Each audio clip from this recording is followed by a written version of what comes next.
princípios gerais e específicos da execução. 1. Princípio da responsabilidade patrimonial ou princípio da realidade. O princípio da responsabilidade patrimonial, conceito, dispõe que o devedor poderá responder com seus bens presentes e futuros para efetivo cumprimento das obrigações, ressalvadas ou exceções ressalvadas restrições contidas em lei. Ponto. Artigo 789 do CPC. O princípio da responsabilidade patrimonial ou princípio da realidade resposta indica que toda petição é real, ou seja, vão responder pela execução os bens do devedor e não a sua própria pessoa, porque nós estamos tratando aqui de uma responsabilidade, de uma obrigação de direito civil.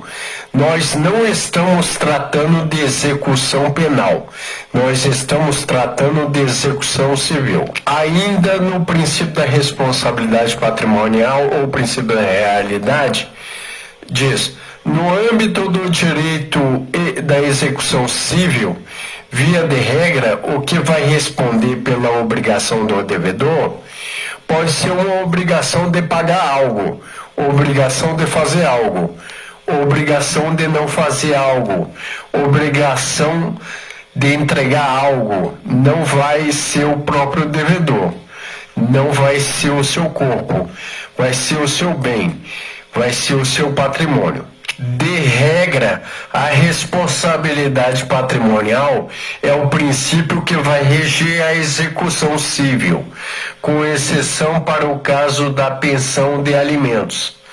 Previsão legal do princípio da responsabilidade patrimonial ou princípio da realidade. A previsão legal, artigo 789 do CPC. O artigo 789 do CPC, o devedor responde por todos os seus bens presentes e futuros para o cumprimento das suas obrigações, salvo as restrições estabelecidas em lei. Princípio da responsabilidade do devedor é um outro princípio que está em doutrina, e diz a doutrina: o princípio da responsabilidade do devedor é responsabilidade pelas custas, vírgula, despesa do processo, vírgula, honorários. 2. Princípio do resultado ou princípio da satisfatividade, ou princípio da primazia da tutela específica, ou princípio da maior coincidência possível. O princípio do resultado ou princípio da satisfatividade significa dizer: o devedor deve arcar com todos os ônus financeiros que decorram do processo de execução ou da fase de execução. E depois que ele arcar com todos esses ônus financeiros, a própria dívida, juros, correção monetária, honorários advogatícios, custas processuais, depois que ele, o devedor, arcar com tudo isso, é que a sua obrigação será considerada satisfeita. 3. Princípio da utilidade. O princípio da utilidade, 2 pontos. A execução deve ser útil ao credor. E isso é em decorrência ao próprio princípio do resultado. Ele não pode ser um mero instrumento de castigo ou de sacrifício para o devedor. Ainda no princípio da utilidade, então, para que uma execução seja adequada, ela tem que servir exatamente para isso, para atingir aquele determinado resultado que vai ser útil ao credor. O credor não pode utilizar simplesmente de uma execução civil, ou seja, ele não pode utilizar o poder do Estado para infringir, para impor a outra pessoa um determinado castigo, como usar um processo como instrumento de vingança. Não pode. 4. Princípio da disponibilidade. O princípio da disponibilidade, dois pontos, também é uma decorrência lógica do próprio princípio do resultado. Isso é o que diz o artigo 775 caput, e o parágrafo único do artigo 775 CPC traz as exceções do caput. O princípio da disponibilidade, dois pontos, a regra geral é que o credor pode dispor do seu direito como bem lhe aprouver. Caput do artigo 775 CPC. O que o parágrafo único do artigo 775 faz é trazer algumas exceções para casos específicos. E o princípio da disponibilidade diz assim: se o resultado lógico da execução é a satisfação do credor, o credor pode dispor deste direito dever cumprir daquela obrigação como bem lhe aprouver. Inclusive, ele pode desistir da ação, ele pode desistir da execução. E para desistência da ação, o credor não precisa de concordância do devedor. A doutrina diz que o devedor não possui legitimidade para fazer objeções a um eventual pedido de desistência que seja feita pelo credor. Isso é o que diz o artigo 775 e o parágrafo único do 775 CPC. Artigo 775 CPC. O exequente tem o direito de desistir de toda a execução ou de apenas alguma medida executiva. Parágrafo único do artigo 775 CPC. Na desistência da execução, observar-se-á, dois pontos, inciso 1 e 2, inciso 1. Serão extintos a impugnação e os embargos que versarem apenas sobre questões processuais e os honorários advocatícios. 2. Nos demais casos, a extinção dependerá da concordância do impugnante ou do embargante. 5. Princípio da especificidade. O princípio da especificidade, dois pontos, a execução deve propiciar ao credor, na medida do possível, aquilo que ele obteria se a obrigação fosse cumprida voluntariamente.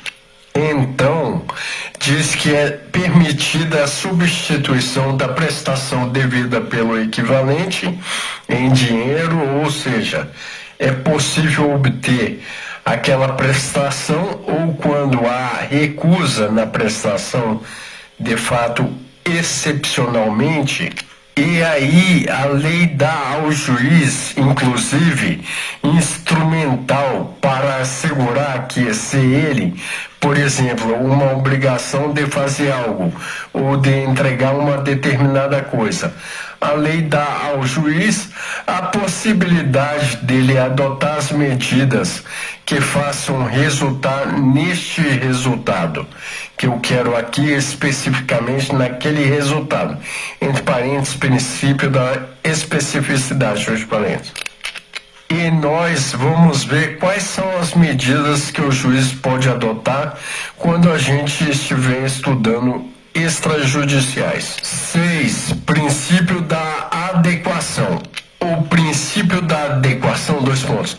Os meios executórios devem ser adequados aos fins a que destinam. Então, pelo princípio da adequação, eu tenho um determinado fim. Eu quero receber uma determinada prestação. Eu quero que o devedor cumpra com uma determinada obrigação. Com isso em mente, eu vou ver quais. Com isso em mente é que eu vou verificar quais são os meios que vão me levar a chegar a isso. Então, é muito simples a gente compreender isso quando a gente compara, por exemplo, a execução de alimento e a execução normal de recebimento de outra verba, que não seja uma verba alimentar. Na execução de alimentos, eu tenho uma possibilidade, um meio que eu tenho para compelir o devedor a fazer o pagamento. determinando a sua prisão. Por quê? Porque eu estou tratando de um direito de, entre aspas, autoquilate, fecha aspas, que é o direito de receber alimentos de um determinado incapaz. E aí o ordenamento jurídico dá um tratamento especial para dizer o seguinte, entre parênteses, princípio da adequação, fecha parênteses, o meio adequado, porque ele é condizente ao resultado, é determinar a prisão do devedor. Então eu posso restringir a liberdade de alguém em nome de um crédito que tem um alto relevo, como é o caso dos alimentos. E aí o ordenamento jurídico dá um tratamento especial para dizer o seguinte, entre parênteses, princípio da adequação, fecha parênteses, o meio adequado, porque ele é condizente ao resultado, é determinar a prisão do devedor. Então eu posso restringir a liberdade de alguém em nome de um crédito que tem um alto relevo, como é o caso dos alimentos. Agora, quando eu tenho, por exemplo, uma execução normal de recebimento de uma verba contratual que não seja alimentar, aí não há possibilidade de eu determinar a prisão do devedor. Por quê? Porque eu estou tratando do direito de um recebimento de uma determinada verba que não goza do mesmo status de que goza a verba alimentar, porque aí ela tem uma outra verba que tem um viés estritamente patrimonial. Se ela tem um viés patrimonial, eu estou autorizado de invadir o patrimônio do devedor. Por quê? Porque invadir o patrimônio do devedor é um meio adequado ao fim que eu quero, e isso é o princípio da adequação. Reiterando aqui, é um meio adequado ao fim que eu quero, e isso é o princípio da adequação. Um outro exemplo é o que acontece com a fazenda pública. 7. Princípio do ônus da execução. O princípio do ônus da execução, diz que o devedor que está em mora com o credor deve suportar todos os ônus que são decorrentes da execução. Além da obrigação que deu ensejo àquela execução, e o dispositivo do CPC/15, que dispõe sobre o princípio do ônus da prova, é o artigo 831 do CPC. O artigo 831 CPC/15 dispõe sobre o princípio do ônus da prova. Artigo 831 CPC. A penhora deverá recair sobre tantos bens quantos bastem para o pagamento do principal atualizado, dos juros, das custas e dos honorários advocatícios. Então, tudo isso engloba o valor devido. Por quê? Porque o devedor que deixou de cumprir voluntariamente a sua obrigação, ele praticamente obrigou o credor a procurar o poder judiciário. Se com isso ele teve custa do processo, honorários advocatícios, ele, o devedor, nasce para o devedor o dever de quitar. Também esses danos suportados pelo credor. 8. Princípio da menor onerosidade. Previsão legal. Artigo 805 CPC, que trata do princípio da menor onerosidade. Artigo 805 CPC. Quando por vários meios o exequente puder promover a execução, o juiz mandará que se faça pelo modo menos gravoso para o executado.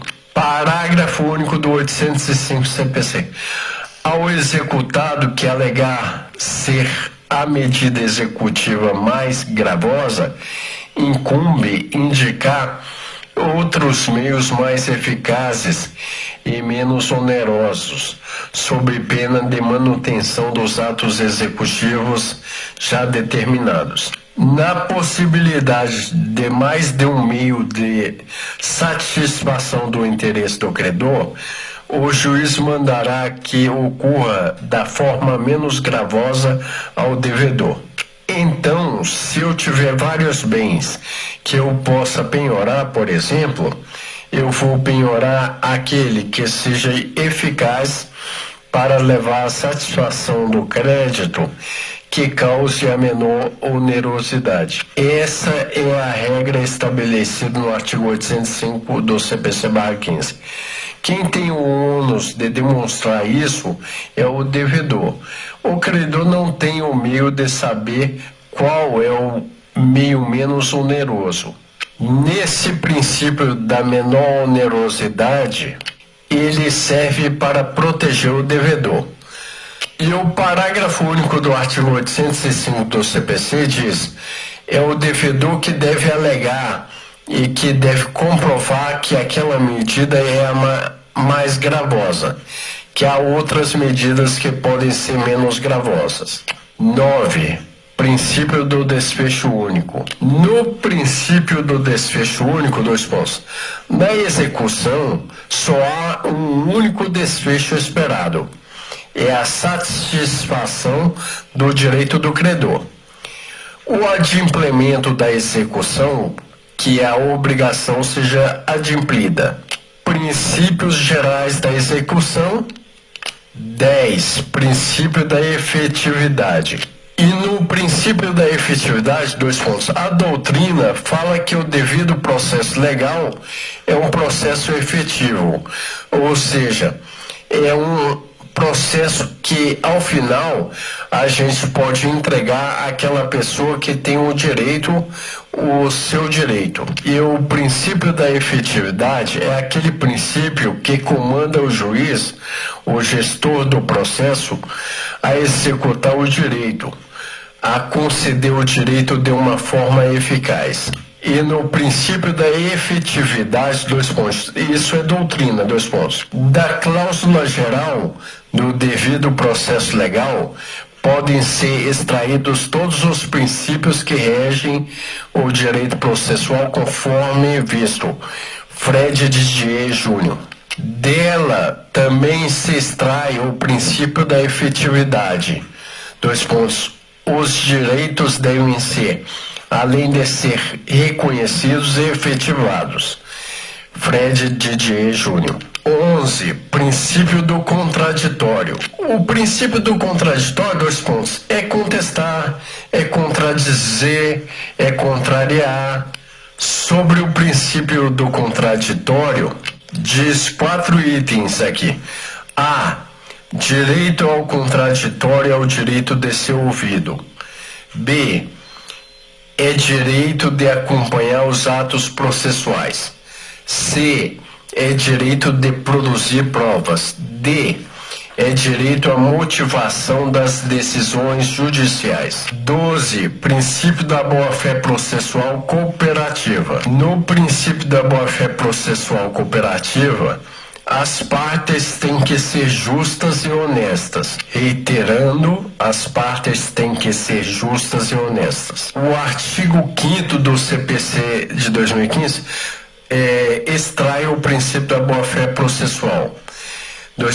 Aquele que de qualquer forma participa do processo deve se comportar-se de acordo com a boa-fé. Fred Didier Júnior, sobre o princípio da boa-fé processual cooperativa, diz: os sujeitos processuais devem comportar-se de acordo com a boa-fé, que nesse caso deve ser entendida como uma norma de conduta, entre parênteses, boa-fé objetiva, fecha parênteses. O princípio da boa-fé processual, que se extrai do artigo 5º do CPC, aquele que de qualquer forma participa do processo deve se comportar-se de acordo com a boa-fé. Princípio da probidade das partes na execução. É o artigo 5º do CPC, aquele que de qualquer forma participa do processo deve se comportar-se de acordo com a boa-fé. 13. Princípio da cooperação. O artigo 6º do CPC/2015 traz o princípio da cooperação. Artigo 6 do CPC. Todos os sujeitos do processo devem cooperar entre si para que se obtenha, em termo razoável, resolução de mérito justa e efetiva. As partes estão aí para colaborar, para estarem juntas numa solução. Princípio da subsidiariedade do livro 1 da parte especial, as regras executivas, no livro 2 da parte especial e do CPC e vice-versa. Esse princípio está no artigo 771 caput, mais parágrafo único. Artigo 771 CPC caput. Este livro regula o procedimento da execução fundada em título extrajudicial e suas disposições aplicam-se também no que couber aos procedimentos especiais de execução, aos atos executivos realizados no procedimento de cumprimento da sentença, bem como aos efeitos de atos ou fatos processuais a que a lei atribui força executiva.